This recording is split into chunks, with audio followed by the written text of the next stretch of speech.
കൂട്ടുകാരെ, എല്ലാവർക്കും നിജൂസ് വേൾഡിൻ്റെ പുതിയൊരു വീഡിയോയിലേക്ക് സ്വാഗതം. എല്ലാവരും സുഖമായിട്ടിരിക്കുന്നെന്ന് വിശ്വസിക്കുന്നു. ഞങ്ങളിവിടെ സുഖമായിട്ടിരിക്കുകയാണ്. അപ്പോൾ എല്ലാവരും സന്തോഷത്തോടെയും ആരോഗ്യത്തോടെയും ഒക്കെ ഇരിക്കുക കേട്ടോ. ഓവുലേഷൻ്റേതായിട്ടുള്ള മാറ്റങ്ങൾ കറക്റ്റായിട്ട് മനസ്സിലാക്കാൻ സാധിക്കുന്ന ആളുകൾ ഇംപ്ലാന്റേഷൻ നഷ്ടമാകാതിരിക്കാൻ ഫോളോ ചെയ്യേണ്ട ഒരു 5 ടിപ്സിനെ പറ്റിയിട്ടാണ് ഇന്നത്തെ വീഡിയോയിൽ സംസാരിക്കുന്നത് കേട്ടോ. അപ്പോൾ അതെന്തൊക്കെയാണെന്ന് നമുക്ക് നോക്കാം. വീഡിയോ നമുക്ക് സ്റ്റാർട്ട് ചെയ്യാം. ഓവുലേഷൻ നമുക്ക് പ്രോപ്പറായിട്ട് നടക്കുന്നുണ്ടെങ്കിൽ അടുത്ത പ്രോസസ്സ് നമുക്ക് സ്റ്റാർട്ട് ചെയ്യുന്നത് ഫലോപ്പിയൻ ട്യൂബിലും യൂട്രസിലുമാണ്. ഇത് 2 കടമ്പയും കൂടെ നമ്മൾ കടന്ന് കിട്ടിക്കഴിഞ്ഞാൽ എളുപ്പത്തിൽ നമുക്ക് പ്രഗ്നൻ്റ് ആകാനായിട്ട് സാധിക്കും. ഓവുലേഷൻ നമുക്ക് നടക്കുന്നത് ഏകദേശം നമ്മളുടെ സൈക്കിളിൻ്റെ ഒരു മിഡിൽ വെച്ചിട്ടാണെങ്കിൽ ഇംപ്ലാന്റേഷൻ്റെ സമയം നമുക്ക് തുടങ്ങുന്നത് ഓവുലേഷനും കഴിഞ്ഞ് 6 to 12 ഡേയ്സിനകത്താണ്. അപ്പോൾ ഓവുലേഷൻ്റെ ആ ഒരു സ്റ്റാർട്ടിംഗ് സ്റ്റേജ് മുതൽ തന്നെ നമ്മൾ ശരീരത്തിന് ഇംപ്ലാന്റേഷനും കൂടി വേണ്ടിയിട്ട് പ്രിപ്പയർ ചെയ്തുകൊണ്ടിരിക്കണം.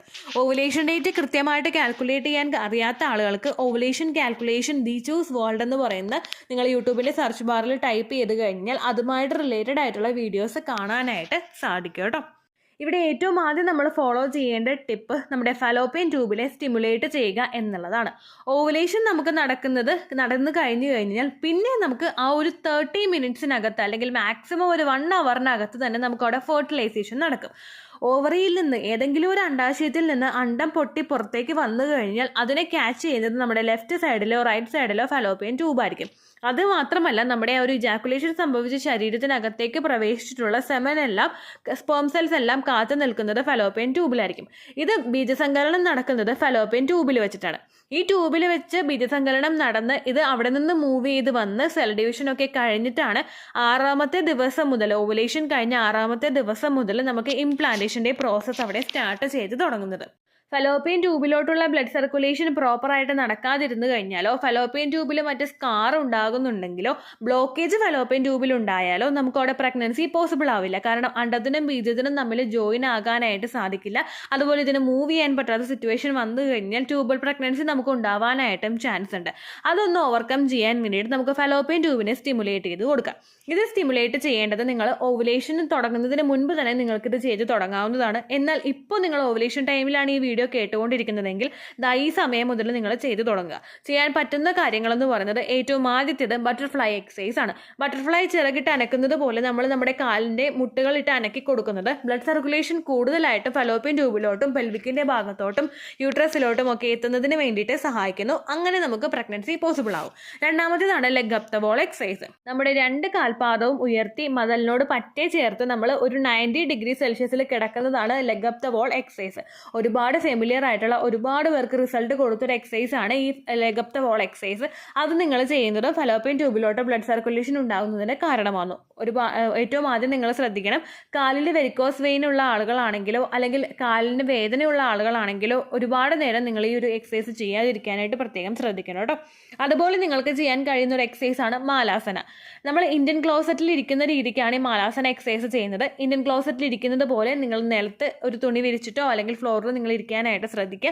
അതിനുശേഷം നമ്മുടെ 2 കൈകളും ചേർത്ത് പിടിച്ചിട്ട് നമ്മൾ നമസ്കാരം കൊടുക്കില്ലേ, നമസ്കരിക്കാൻ നിൽക്കില്ലേ, അതുപോലെ നിങ്ങൾ 2 കൈകളും ചേർത്ത് പിടിച്ചിട്ട് നിൽക്കുക. ഇതാണ് മാലാസന എക്സസൈസ്. ഇത് ചെയ്യുന്നതോടൊപ്പം breathe in and breathe out പ്രോപ്പറായിട്ട് ചെയ്യുക കേട്ടോ. അപ്പോൾ ഈ എക്സസൈസുകളിൽ ഏതെങ്കിലും ഒന്ന് നിങ്ങൾക്ക് കൃത്യമായിട്ട് ഫോളോ ചെയ്യാവുന്നതാണ്. അടുത്തതായിട്ട് ഏകദേശം ഒരു ഓവുലേഷൻ ടൈം വരെയൊക്കെ നിങ്ങൾക്ക് ഒരു കാസ്ട്രോൾ പാക്ക് ഉപയോഗിച്ചിട്ട് നമ്മുടെ ആ ഒരു ഫലോപ്പിയൻ ട്യൂബിനെ ഒന്ന് സ്റ്റിമുലേറ്റ് ചെയ്ത് കൊടുക്കാവുന്നതാണ്. ആവണക്കെണ്ണ നമുക്ക് ഒരുപാട് സ്റ്റോറിൽ നിന്ന് മേടിക്കാൻ കിട്ടും. പ്യുവറായിട്ടുള്ള ആവണക്കെണ്ണ മേടിച്ചിട്ട് അത് ചെറുതായിട്ടൊന്ന് ചൂടാക്കിയതിന് ശേഷം, കാരണം അതിൻ്റെ സ്ട്രക്ചർ കുറച്ച് കട്ടിയില്ലാത്ത കുറച്ച് തിക്കാണല്ലോ, അത് ചെറുതായിട്ടൊന്ന് ചൂടാക്കി ഒന്ന് ലയിപ്പിച്ചതിന് ശേഷം നമ്മുടെ വയറിലൊക്കെ ഒന്ന് പുരട്ടി കൊടുത്തിട്ട് നമ്മുടെ പൊക്കിളിന് ചുറ്റുമുള്ള പോർഷനിലും എല്ലാം നല്ലതുപോലെ ഒന്ന് പുരട്ടി കൊടുത്തതിന് ശേഷം ഒരു ചൂട് പാക്ക് ഉപയോഗിച്ചിട്ട് നമ്മുടെ ശരീരത്തിൽ ഇങ്ങനെ പയ്യെ ഒന്ന് പ്രസ് ചെയ്ത് കൊടുക്കുക. ഇത് ബ്ലഡ് സർക്കുലേഷൻ കൂട്ടുന്നതിന് വേണ്ടിയിട്ട് ഒരുപാട് സഹായിക്കും കേട്ടോ. അങ്ങനെ നിങ്ങൾക്ക് ചെയ്ത് കൊടുക്കാവുന്നതാണ്. അപ്പോൾ ഏറ്റവും ആദ്യം നമ്മൾ ഫലോപ്പിയൻ ട്യൂബിനെ സ്റ്റിമുലേറ്റ് ചെയ്ത് കൊടുത്തു. ഇത് ഏകദേശം നിങ്ങളുടെ ഓവുലേഷൻ സമയം മുതൽ 6 ഡേയ്സ് വരെ കണ്ടിന്യൂസ് ആയിട്ട് ചെയ്യാനായിട്ട് ശ്രദ്ധിക്കുക. ഓവുലേഷൻ മുതൽ ഇംപ്ലാന്റേഷൻ നടക്കുന്ന ദിവസം വരെ, ഇംപ്ലാന്റേഷൻ്റെ സ്റ്റാർട്ടിംഗ് ഡേ വരെ 6th ഡേ വരെ നിങ്ങൾ ചെയ്യുക കേട്ടോ. ഈ എക്സസൈസുകളിൽ ഞാൻ പറഞ്ഞിട്ടുള്ള ലെഗ് അപ്പ് ദ വോൾ എക്സസൈസും മാലാസന എക്സസൈസും ഓവുലേഷൻ കഴിഞ്ഞിട്ട് ഇംപ്ലാന്റേഷൻ നടക്കുന്ന സമയം വരെ നിങ്ങൾക്ക് ഫോളോ ചെയ്യാവുന്നതാണ്. എന്നാൽ പല ആളുകളും ബട്ടർഫ്ലൈ എക്സസൈസ് ചെയ്യാനായിട്ട് മടിക്കുകയാണ്. കാരണം എന്താണെന്ന് വെച്ചാൽ നമ്മളിങ്ങനെ കാലിട്ട് അനക്കുമ്പോഴേക്കും പ്രഗ്നൻസി നഷ്ടമായി പോവുകയോ ചേച്ചിന്ന് സംശയം ചോദിക്കുന്ന ആളുകളുണ്ട്. പ്രഗ്നൻസി ട്രൈ ചെയ്യുന്ന സമയത്താണെങ്കിലും ഏത് സമയത്താണെങ്കിലും കഷ്ടപ്പെട്ട് നമ്മളൊന്നിനെ ഇഷ്ടപ്പെടരുത്. അപ്പോൾ നമുക്ക് എന്തെങ്കിലും നഷ്ടം സംഭവിച്ചു പോയി കഴിഞ്ഞാൽ അത് ഈ കഷ്ടപ്പെട്ട് ചെയ്തതിൻ്റെയാണെന്ന് നമ്മൾ വിചാരിക്കും. അപ്പോൾ അതുകൊണ്ട് നിങ്ങൾ അങ്ങനെ ചെയ്യേണ്ട കേട്ടോ. അപ്പോൾ ഇവിടെ നമുക്ക് ആ ഒരു ബ്ലഡ് സർക്കുലേഷൻ കഴിഞ്ഞിട്ട് സെൽ ഡിവിഷനൊക്കെ കഴിഞ്ഞ് നമ്മുടെ യൂട്രസിൻ്റെ ക്യാവിറ്റിയിലോട്ട് ഈ ഒരു എംബ്രിയോ എത്തിക്കഴിഞ്ഞ് കഴിഞ്ഞാൽ പിന്നെ നമ്മൾ എംബ്രിയോനെ നറിഷ് ചെയ്യാൻ വേണ്ടിയിട്ടുള്ള കാര്യങ്ങൾ ചെയ്യണം. അതായത് ഇതിൻ്റെ ഗ്രോത്ത് നഷ്ടമായി പോകരുത്, അതിന് വേണ്ടിയിട്ടുള്ള കാര്യങ്ങൾ നമ്മൾ ചെയ്യണം. ഏറ്റവും ആദ്യം മുതൽക്കേ തന്നെ മൾട്ടിവിറ്റമിൻ്റെ മെഡിസിനുകൾ എടുക്കുകയാണെങ്കിൽ അതിനേക്കാളും ബെനിഫിറ്റ് വേറെ ഒന്നിനുമില്ല കേട്ടോ. കാരണം എല്ലാ ഗുണങ്ങളും നമ്മുടെ ശരീരത്തിലോട്ട് പ്രോപ്പറായിട്ട് എത്തും. അത് നിങ്ങൾ ഏറ്റവും ആദ്യം ചെയ്യുക. ഇനി അത് ചെയ്യുന്നില്ലെങ്കിൽ അല്ലെങ്കിൽ അത് ചെയ്യുന്നവരാണെങ്കിൽ കൂടി തന്നെയും ഫോളോ ചെയ്യാൻ പറ്റുന്ന ഒരു ഡയറ്റ് നമുക്ക് അടുത്തതായിട്ട് നോക്കാം. മുട്ട, പാല്, ബദാം, കാഷ്യൂനട്ട്, വാൾനട്ട്, അതുപോലെ ഫ്രൂട്ട്സ് എല്ലാം, വെജിറ്റബിൾസ്, ഇതെല്ലാം നിങ്ങൾ എടുക്കാനായിട്ട് ശ്രദ്ധിക്കുക കേട്ടോ. ഒരുപാട് ആളുകൾക്ക് സംശയമുണ്ട്, മുട്ട കഴിച്ചു കഴിഞ്ഞാലോ പാല് കുടിച്ചു കഴിഞ്ഞാൽ പ്രഗ്നൻസി പോകുമോ എന്നുള്ള സംശയമുണ്ട്. മുട്ട നമ്മൾ നല്ലതുപോലെ പുഴുങ്ങിയെടുക്കുക. ഒരു 50 മിനിറ്റ്സ് എങ്കിലും നല്ലതുപോലെ നിങ്ങൾ പുഴുങ്ങിയെടുത്തതിന് ശേഷം മുട്ട ഉപയോഗിക്കുക. അണ്ടർ കുക്ക്ഡ് ആയിട്ടുള്ള എഗ്ഗ് നിങ്ങൾ ഉപയോഗിക്കാതിരിക്കുക. അതായത് ബുൾസൈ ഒക്കെ അടിച്ചിട്ട് നിങ്ങൾ ഉപയോഗിക്കാതിരിക്കുക. അതുപോലെ തന്നെ മുട്ട ബോയിൽ ചെയ്തിട്ട് ഉപയോഗിക്കുന്നവരാണെങ്കിൽ അത് ഫുള്ളായിട്ട് കുക്ക്ഡ് ആയി എന്നുള്ള കാര്യം നിങ്ങൾ ഉറപ്പുവരുത്തുക. ഇല്ലെങ്കിൽ ബാക്ടീരിയ ഫോം ചെയ്യാനായിട്ട് ചാൻസ് ഉണ്ട്. അതിൻ്റെ ഭാഗമായിട്ട് നമുക്ക് മിസ്കാരേജ് ഉണ്ടാകും. പാല് കുടിക്കുക എന്ന് പറഞ്ഞതുകൊണ്ട് ഒരിക്കലും പച്ചപ്പാൽ കുടിക്കാതിരിക്കാൻ പ്രത്യേകം ശ്രദ്ധിക്കുക. പച്ചപ്പാലെന്ന് പറയുമ്പോഴേക്കും നമ്മൾ ഈ ഷേക്ക് അതുപോലെ സ്മൂത്തീസ് ഒക്കെ ഉണ്ടാക്കുമ്പോഴേക്കും നമ്മൾ ഈ പച്ചപ്പാലല്ലേ ഒഴിച്ചു കൊടുക്കുന്നത്. അത് നിങ്ങൾ ഉപയോഗിക്കാനായിട്ട് പാടില്ല. നിങ്ങൾക്ക് അതെല്ലാം പ്രിപ്പയർ ചെയ്ത് കുടിക്കണമെങ്കിൽ നിങ്ങൾക്ക് കുടിക്കാം. അത് ചെയ്യുന്നതിന് മുൻപായിട്ട് കുറച്ച് നേരം മുമ്പ് പാലൊന്ന് തിളപ്പിച്ച് വെക്കുക. തിളപ്പിച്ചത് നല്ലതുപോലെ ചൂടാറിയതിന് ശേഷം ഫ്രിഡ്ജിൽ വെച്ചിട്ട് ഫ്രിഡ്ജിൽ നിന്ന് എടുത്തിട്ട് നിങ്ങൾക്ക് ഷേക്ക് അടിച്ച് കുടിക്കാം. ഒരു പ്രശ്നവും ഇല്ല കേട്ടോ. അങ്ങനെ ഒരു ദിവസം ഒരു ഗ്ലാസ് പാലോ ഒരു മുട്ടയോ നിങ്ങൾ കഴിക്കുന്നുണ്ടെന്ന് മസ്റ്റായിട്ട് ഉറപ്പ് വരുത്തുക കേട്ടോ. പിന്നെ ബദാം കഴിക്കുക. ഇതിലെല്ലാം ഈ എല്ലാ ഡ്രൈ ഫ്രൂട്ട്സും നട്ട്സും എന്ന് പറയുന്നത് നമ്മുടെ ഒരുപാട് വിറ്റമിൻസിൻ്റെ ന്യൂട്രിയൻസിൻ്റെ ഒക്കെ ഒരു കലവറയാണ്. ഇത് കൂടുതലായിട്ടുണ്ടെങ്കിൽ നമ്മൾ ബാക്കിയുള്ള കാര്യങ്ങളൊന്നും ശ്രദ്ധിച്ചില്ലെങ്കിൽ തന്നെ നമുക്ക് പ്രഗ്നൻസി കിട്ടും. എൻ്റെ മോന് ഗ്രോത്ത് പുറകോട്ടായപ്പോഴേക്കും ഞാൻ മുട്ട കഴിച്ചു, പാല് കുടിച്ചു, പിസ്ത കഴിച്ചു. അടുത്ത ആഴ്ച എന്നോട് ഡോക്ടർ ചോദിച്ചു ഫുഡ് അടിച്ചു വിട്ടല്ലേ എന്ന് ചോദിച്ചു. കാരണം എൻ്റെ കുഞ്ഞിൻ്റെ ഗ്രോത്ത് കൂടിയില്ലെങ്കിൽ എനിക്ക് 33ാമത്തെ ആഴ്ചയിൽ കുഞ്ഞിനെ സിസേറിയൻ ചെയ്ത് പുറത്തെടുക്കേണ്ട ഒരു സിറ്റുവേഷൻ വന്നാണ്. അത് ഒന്ന് നീട്ടി എൻ്റെ 36ാമത്തെ ആഴ്ച വരെയും കൊണ്ടുവന്ന് എത്തിച്ചത് ഞാൻ ഈ ഫോളോ ചെയ്ത ഡയറ്റാണ് കേട്ടോ. ഞാൻ തന്നെ ഒരു ഉദാഹരണമാണ്. അതുകൊണ്ട് നിങ്ങൾ കംപ്ലീറ്റ് ആയിട്ട് ഈ ഡയറ്റ് ഫോളോ ചെയ്യാനായിട്ട് തുടങ്ങുക. ഓൾറെഡി മിസ്കാരേജിൻ്റെ ഒരു ഹിസ്റ്ററി ഉള്ള ആളുകൾ ഇത് മസ്റ്റായിട്ട് ഫോളോ ചെയ്യുക കേട്ടോ. അടുത്തത് വെജിറ്റബിൾസ് നന്നായിട്ട് കഴിക്കുക. ഫ്രൂട്ട്സ് ആണെങ്കിലും കഴിക്കുക. വെജിറ്റബിൾസിൽ മുരിങ്ങാക്കോല്, പാവയ്ക്ക, വഴുതനങ്ങ, മുള വന്നിട്ടുള്ള ഉരുളക്കിഴങ്ങ്, ഇതെല്ലാം നിങ്ങൾ അവോയ്ഡ് ചെയ്യുക. അതൊന്നും ശരീരത്തിന് നല്ലതല്ല കേട്ടോ. പിന്നെ വെജിറ്റബിൾസ് ആണെങ്കിലും ഫ്രൂട്ട്സ് ആണെങ്കിലും നിങ്ങൾ നല്ല നല്ല ഫ്രൂട്ട്സ് കഴിക്കാനായിട്ട് ശ്രദ്ധിക്കുക. ഒരുപാട് ഗുണങ്ങൾ കിട്ടുന്നുണ്ടെന്ന് വിചാരിച്ച് ഒറ്റ ഇരിപ്പിന് 5 ഓറഞ്ചും 4 ആപ്പിളും അങ്ങനെയൊന്നും നിങ്ങൾ കഴിക്കേണ്ട. ഒരു ദിവസം 2 ആപ്പിൾ 2 ഓറഞ്ച് അങ്ങനെ നിങ്ങൾ എടുക്കാനായിട്ട് ശ്രദ്ധിക്കുക കേട്ടോ. ഇതൊന്നും നിങ്ങൾക്ക് പറ്റുന്നില്ലെങ്കിലും നിങ്ങൾക്ക് പഴം മേടിച്ച്, അതായത് നമ്മുടെ വാഴപ്പഴം മേടിച്ച് കഴിക്കാൻ പറ്റുമല്ലോ, അത് നിങ്ങൾ മേടിച്ച് കഴിക്കുക. ഒരുപാട് ആളുകൾക്ക് കിവി അഫോർഡ് ചെയ്യാൻ പറ്റും. പക്ഷേ മറ്റു ചില ആളുകൾക്ക് ചിലപ്പോൾ അത് പറ്റിക്കൊള്ളണമെന്നില്ല. അപ്പോൾ നിങ്ങൾ വാഴപ്പഴം മേടിച്ച് കഴിക്കുക. നമ്മുടെ കപ്പപ്പഴം ഉണ്ടല്ലോ, നമ്മുടെ റെഡ് ബനാന, അത് കഴിക്കുന്നതാണെങ്കിലും നല്ലതാണ്. പാളയംകോടനാണെങ്കിലും ഞാലിപ്പൂവനാണെങ്കിലും ഒക്കെ നല്ലതാണ് കേട്ടോ. അത് നിങ്ങൾ ഉപയോഗിക്കാനായിട്ട് ശ്രദ്ധിക്കുക. അടുത്തത് വെള്ളം ധാരാളം കുടിക്കുക. എത്രത്തോളം വെള്ളം കുടിക്കാൻ പറ്റുമോ അതിൻ്റെ ഇരട്ടി നിങ്ങൾ കുടിക്കാനായിട്ട് നോക്കുക. ഒരു ദിവസം ഒരു 3 ലിറ്റർ വെള്ളമെങ്കിലും നിങ്ങൾ കുടിക്കുക. ഒരു വലിയൊരു കുപ്പി മേടിച്ചിട്ട് നിങ്ങളുടെ അടുത്ത് നിങ്ങൾ വയ്ക്കുക. നമ്മൾ കുഞ്ഞു കുട്ടികളെ കണ്ടിട്ടില്ല, നല്ല വാട്ടർ ബോട്ടിൽ കണ്ടു കഴിഞ്ഞാൽ അവർക്ക് വെള്ളം കുടിക്കാനായിട്ട് തോന്നും. അങ്ങനെ ഒരു ഇഷ്ടമുള്ള ആളാണ് നിങ്ങളെങ്കിൽ നിങ്ങൾക്ക് ഇഷ്ടമുള്ളൊരു വാട്ടർ ബോട്ടിൽ നിങ്ങൾ മേടിച്ച് വയ്ക്കുക. കിച്ചണിൽ നിറച്ച് വയ്ക്കുക വെള്ളം. അല്ലെങ്കിൽ നിങ്ങൾ പോയിരിക്കുന്ന ഡൈനിങ് ടേബിളിൽ നിങ്ങൾ TV കാണുമ്പോൾ ഒക്കെ നിങ്ങളൊരു വാട്ടർ ബോട്ടിൽ കൈ കരുതുക കേട്ടോ. ഒരു ഈവനിങ് വരെ സമയത്തിൽ നിങ്ങൾ 3 ലിറ്റർ വെള്ളവും കുടിച്ച് നിർക്കുക. അതല്ലാതെ നിങ്ങൾ രാത്രി സമയത്തോ വെള്ളം കൂടുതൽ കുടിച്ചു കഴിഞ്ഞാൽ നമുക്ക് ഉറക്കക്കുറവുണ്ടാകും. കാരണം ഫ്രീക്വൻ്റ് ആയിട്ട് നമുക്ക് യൂറിനേഷൻ വരും. അത് അവോയ്ഡ് ചെയ്യാൻ വേണ്ടിയിട്ട് ആ ഈവനിങ് വരെയുള്ള സമയങ്ങളിൽ നിങ്ങൾ വെള്ളം പൂർണ്ണമായിട്ടും കുടിച്ച് തീർത്തു എന്നുള്ള കാര്യം നിങ്ങൾ ശ്രദ്ധിക്കുക കേട്ടോ. വെള്ളം കൂടുതലായിട്ട് കുടിച്ചു കഴിഞ്ഞാൽ എംബ്രിയോ പെട്ടെന്ന് തന്നെ ഇംപ്ലാന്റ് ആവാനായിട്ടും അതുപോലെ ഗ്രോത്ത് കുഞ്ഞിനുണ്ടാവാനായിട്ടും അത് സഹായിക്കും കേട്ടോ. അടുത്തതായിട്ട് ശ്രദ്ധിക്കേണ്ട കാര്യം, റെസ്റ്റ് വേണ്ട സമയത്ത് റെസ്റ്റ് എടുക്കുക. ഒരിക്കലും പൂർണ്ണമായിട്ട് കൂടുതൽ പണി ചെയ്തിട്ട് നിങ്ങൾ ശരീരത്തിനെ തളർത്താതിരിക്കുക. ഒരുപാട് ആളുകളുണ്ട് രാവിലത്തെ എല്ലാ പണിയും ചെയ്തിട്ട് ഞാൻ വിശ്രമിക്കൂ എന്നുള്ള ദൃഢപ്രതിജ്ഞ എടുത്ത് നടക്കുന്നവരുണ്ട്. അങ്ങനെയൊക്കെ ചെയ്യുന്നത് കൊണ്ട് പ്രശ്നമില്ല. പക്ഷേ നിങ്ങളുടെ ശരീരം റെസ്റ്റ് ഡിമാൻഡ് ചെയ്യുന്നുണ്ടെങ്കിൽ ആ സമയത്ത് ശരീരത്തിന് റെസ്റ്റ് കൊടുക്കുക. കുറച്ച് നേരം റെസ്റ്റ് എടുത്തിട്ട് പിന്നെ നിങ്ങൾ ജോലി റീസ്റ്റാർട്ട് ചെയ്യാനായിട്ട് ശ്രദ്ധിക്കുക കേട്ടോ. അതുപോലെ ഒരുപാട് ഹെവി ആയിട്ടുള്ള ജോലികൾ നിങ്ങൾ ചെയ്യാതിരിക്കുക. ഒരുപാട് കട്ടിയുള്ള ബെഡ്ഷീറ്റ് എടുത്ത് അലക്കുക, പുതപ്പ് എടുത്ത് അലക്കുക, അതുപോലെ ഹസ്ബൻഡ് ജീൻസ് കണ്ടിന്യൂസ് ആയിട്ട് ഇംപ്ലാന്റേഷൻ നടക്കുന്ന സമയത്ത് എടുത്ത് അലക്കുക.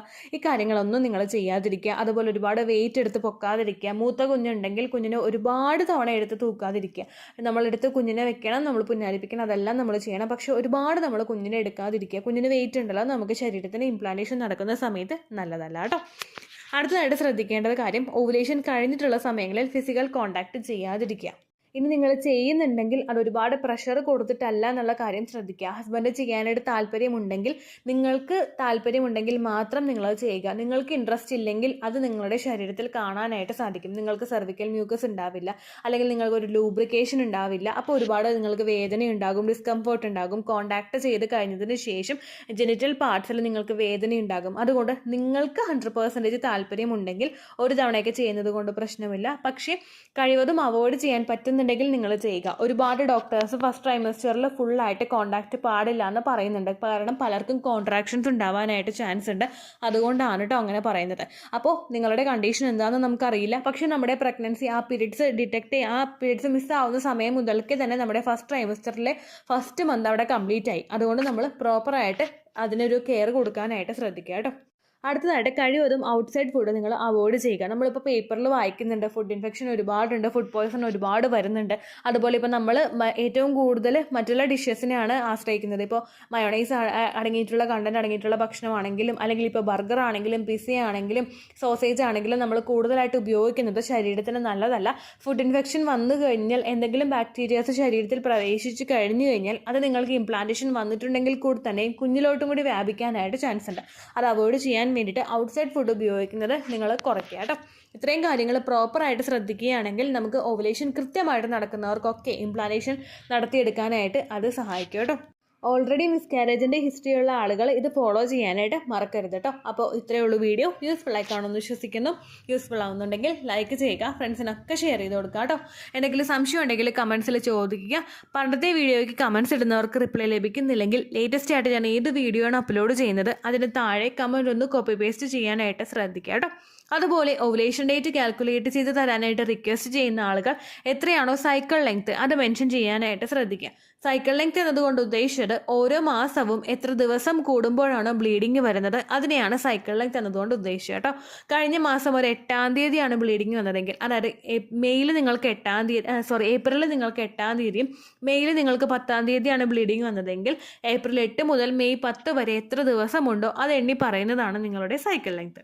സൈക്കിൾ ലെങ്ത് കണ്ടുപിടിക്കുമ്പോൾ പ്രത്യേകം ശ്രദ്ധിക്കുക. നിങ്ങളുടെ ബ്ലീഡിങ് തുടങ്ങിയ ദിവസത്തിനെ വേണം ഡേ 1 ആയിട്ട് എടുക്കാൻ വേണ്ടിയിട്ട്. സ്പോട്ടിക്കിനെ നിങ്ങൾ കൺസിഡർ ചെയ്യേണ്ട ആവശ്യം ഇല്ല കേട്ടോ. അപ്പോൾ ഇത്രയേ ഉള്ളൂ വീഡിയോ. അടുത്തൊരു വീഡിയോ ആയിട്ട് നമുക്ക് വീണ്ടും കാണാം. ബൈ.